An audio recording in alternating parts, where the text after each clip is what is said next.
এতদিন সবটাই চলত নিঃশব্দে, ক্যামেরার বাইরে, আলোচনার বাইরে।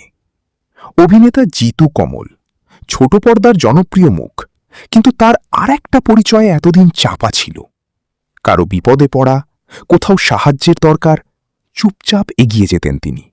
না কোনো পোস্ট, না কোনো প্রচার, সবটাই থাকতো আড়ালে।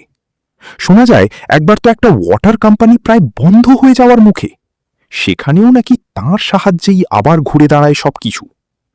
কিন্তু আশ্চর্যের বিষয়, এসব কিছুই কখনো পেজ 3-তে ওঠেনি।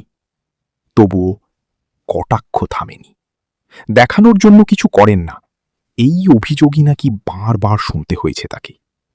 আর সেখানেই বড় সিদ্ধান্ত, এবার নাকি তিনি নিজেই সামনে আনবেন তার কাজ। হ্যাঁ, আত্মপ্রচার করবেন।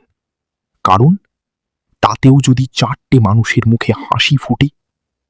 শেষমেশ প্রশ্ন একটাই, ভালো কাজটা কি চুপচাপ করাই ভালো, নাকি সামনে আনলে আরও মানুষ অনুপ্রাণিত হয়?